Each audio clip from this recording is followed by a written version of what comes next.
Hello everybody, and welcome back to the oral history of Team Lightning. Today we're going to be going over theology, although I do think theology is a little bit misleading. In terms of actual religions and stuff within the universe, that'll probably be saved for each individual group.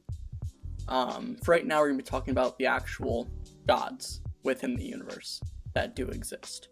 So within Team Lightning, I'm sure you probably already know, there's the light and the darkness, which are some major gods. There's an entire pantheon of gods that were instated by the light to kind of keep watch over light dimension major and make sure everything's kind of going okay. So in terms of gods, there are actually an unlimited number of them. There's a god for literally everything. However, not all positions are filled, and godly positions are actually filled by us when we die. So if you remember, let's go back to one of our previous maps. We have light dimension major. You have the land of the dead / realm of the gods, and the reason they're in the same place is because when you die, you can become a god. So essentially, you have this, an unlimited amount of gods, and whether or not a position is important that needs to be filled is based on its Moore's power scale. Which, remember, Moore's power scale literally just defines how much energy something can contain. So for instance, the demigod of death is insanely important because that is a huge amount of energy that, is contained within that power. So that position really, really needs to be filled. The demigod of fate is another one that's a huge on the Moore's power scale. And that's a lot of energy that, can be changed or controlled with that position. So those positions really need to be filled. But the god of orange juice or something probably isn't as important or isn't a role that really needs to be filled.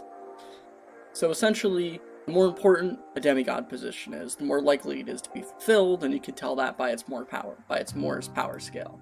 So when you die, you are chosen for a specific position, and you basically have to wait in a line until you get the job, essentially. Once we get to Arc 5 and stuff, we'll probably go over more what happens when you die, because characters actually die and they describe and they talk about it. But for right now, all you really need to know, you die, you get put on a waiting list, and then once it's your turn, you become a demigod. Now as a demigod, you have a couple jobs. First of all, as a god, you do have a puppet, so you can technically exist back in the physical realm.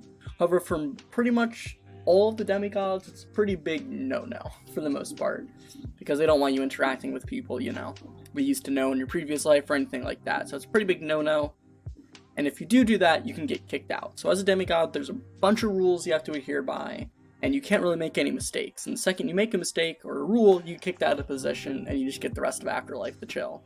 And then the next person in line becomes a demigod until they fail. And those rules are enforced by what we call Tier 1 gods. So Tier 1 gods are essentially the gods that are slightly above demigods. And a Tier 1 god will watch over an entire, pantheon of gods. And there's a lot of Tier 1 gods. So for instance, there's a god of nature or a Tier 1 god of nature who will watch over, the god of trees or the god of leaves or something. And because there's a position for literally everything, there's there's certain positions of power. So even though a Tier 1 god might watch over a couple people, and by the way, Tier 1 gods are not fillable positions, they are set in stone. A dead person can't become a Tier 1 god. They're the ones who just enforce the rules. But even though... Hold on a second. Even though a Tier 1 god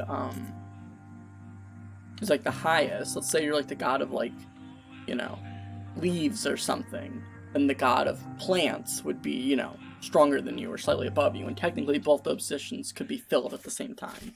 It's just one's duties might be a little bit more important than the other one. There's actually also ways to tell when you're alive what you're going to become when you die. For instance, Fate, the god of fate, is pretty simple. What he does is, in order to test someone, once he thinks someone might be eligible, he will fate them to die. And if they do die, or if they die directly, not that long after that, because of the way he fated them, then they weren't eligible to be the god of fate. However, if they live, then that's proof that they're eligible to become the god of fate when they go ahead and die. So, you might not realize it, but you're actually being tested to determine what demigod position you're gonna be when you die, while you're still alive, by the demigods.